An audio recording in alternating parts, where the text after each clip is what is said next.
Assalamualaikum warahmatullahi wabarakatuh. Bertemu lagi dengan Bu Dwi. Bu Dwi di sini akan menjelaskan part 3 yang saya udah janjikan di pertemuan part 2, itu penggolongan narkotika dan psikotropika.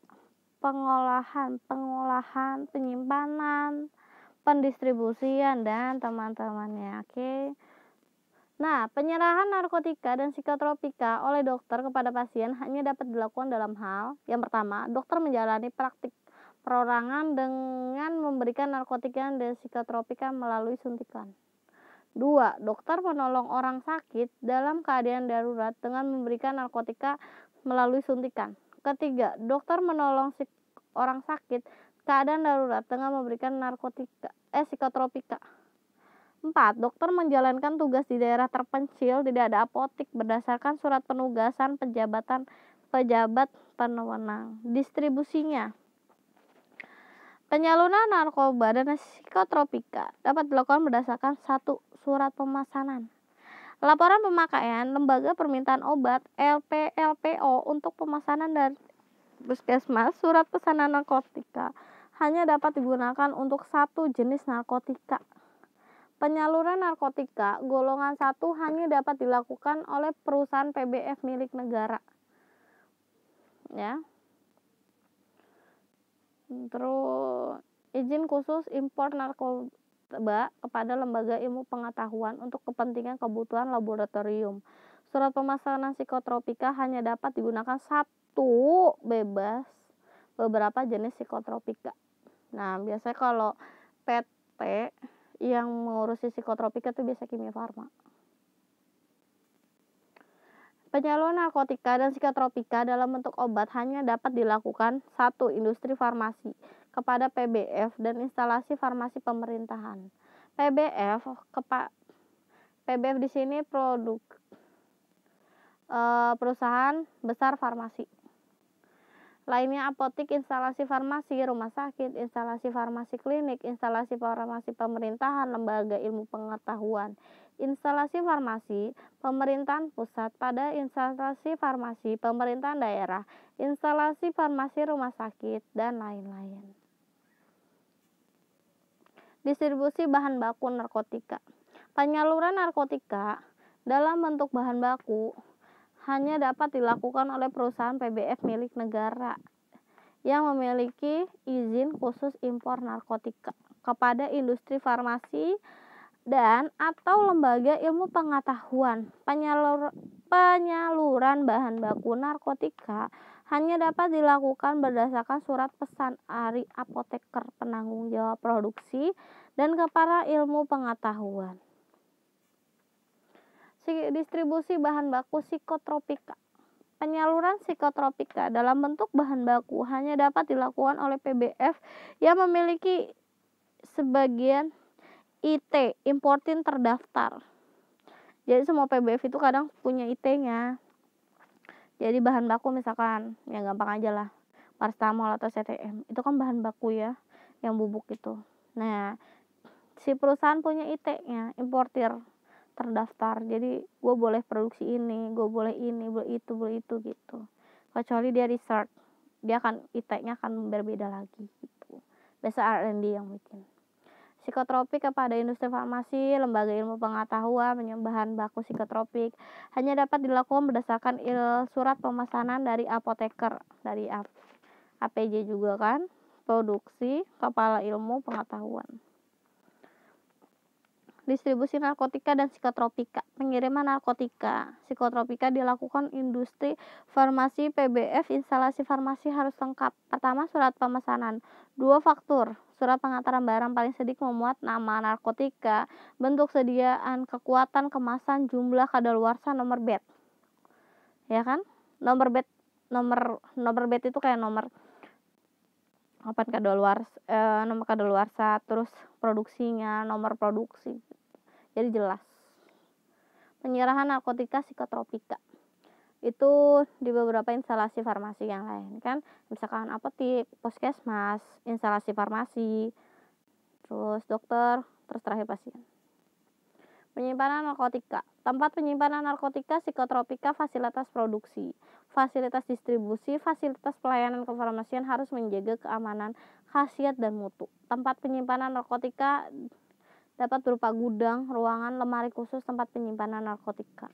Dilarang guna untuk menyimpan barang selain narkotika. Jadi kalau misalkan lemarinya satu narkotika, psikotropika, udah jangan dicampur obat-obat lain. Tuh. Gudang khusus sebagian dilakukan pasal 25 ayat 1. Harus memenuhi persyaratan sebagai berikut. Dinding dibuat dari tembok, hanya mempunyai pintu yang dilengkapi dengan pintu jeruji besi dengan 2 buah kunci berbeda. Wah. Jadi kalau psikotropik itu memang khusus gitu. Khusus biar apa? Biar kejaga, terus jelas, biar nggak disalahgunakan oleh orang-orang yang tidak bertanggung jawab. Ruangan khusus sebagai disebut dari pasal 25 ayat 1 harus memenuhi syarat sebagai berikut. Dinding dan langit-langit, jika terdapat jendela, mempunyai 1 pintu. Kunci ruangan khusus dikuasai oleh apoteker penanggung jawab. Jadi kalau misalkan asisten apoteker atau juru racik itu udah nggak boleh tahu atau nggak boleh megang kunci narkotik itu, karena hanya apoteker penanggung jawab atau apoteker di situ. Tidak boleh dimasukkan oleh orang lain tanpa izin apoteker penanggung jawab, apoteker yang ditunjuk. Nah, lemarinya seperti ini. Lemari tadi belum saya jelasin sih. Terbuat dari bahan yang kuat, tidak mudah dipindahkan atau punya 2 buah kunci yang berbeda. Harus diletakkan di ruang khusus di sudut gudang untuk instalasi pemerintahan. Diletakkan di suatu tempat yang aman, tidak terlihat oleh umum. Karena kalau umum kan biasa orang reseh gitu. Rahasia apoteker penanggung jawab, apoteker yang ditunjuk untuk pegawai yang dikuasai. Nah, ini contoh nih lemarinya. Ini kalau ini lemari yang kayu. Di luar-luar ini kayak misalkan narkotik, psikotropik itu yang tidak menyebabkan ketagihan terlalu tinggi.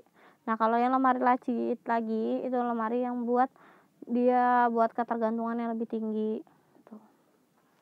Nah, ini kalau yang ini lemari dari kayak misalkan seng-seng atau besi. Jadi lebih kokoh, tidak mudah terbakar gitu. Pemusnahan narkotika. Pemusnahan narkotika hanya dilakukan dalam hal 1. Produksi tanpa memenuhi standar, persyaratan berlaku dan tidak dapat diolah kembali, telah kadaluarsa, tidak memenuhi syarat untuk digunakan pelayanan kesehatan, dibatalkan izin edarnya, berhubungan dengan tindakan pidana. Tahapan pemusnahan narkotika.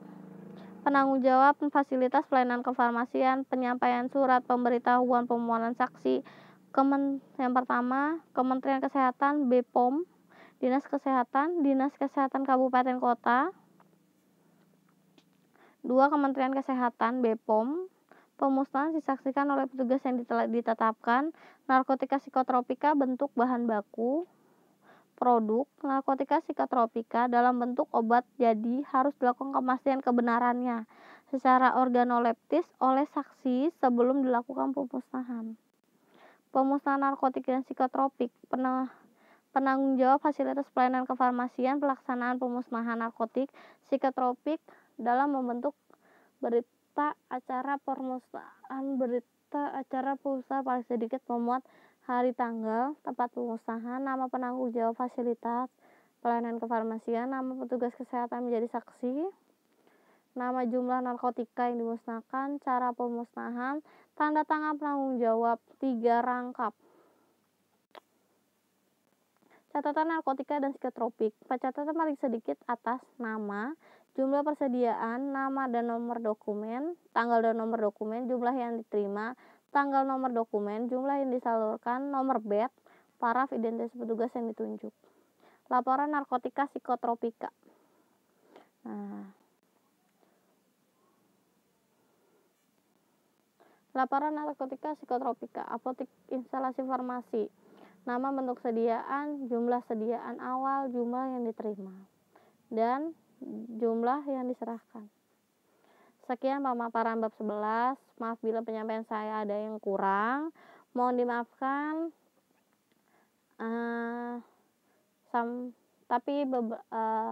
Tapi saya akan memberikan materi-materi yang berkaitan tentang farmasi untuk kalian PKL. Karena wabah seperti ini, kita lihat aja ke depannya seperti apa. Semoga kita lebih baik, kita bisa tepat waktu. Saya sampai jumpa di sini. Sampai jumpa di kelas 11. Wassalamualaikum warahmatullahi wabarakatuh. See you.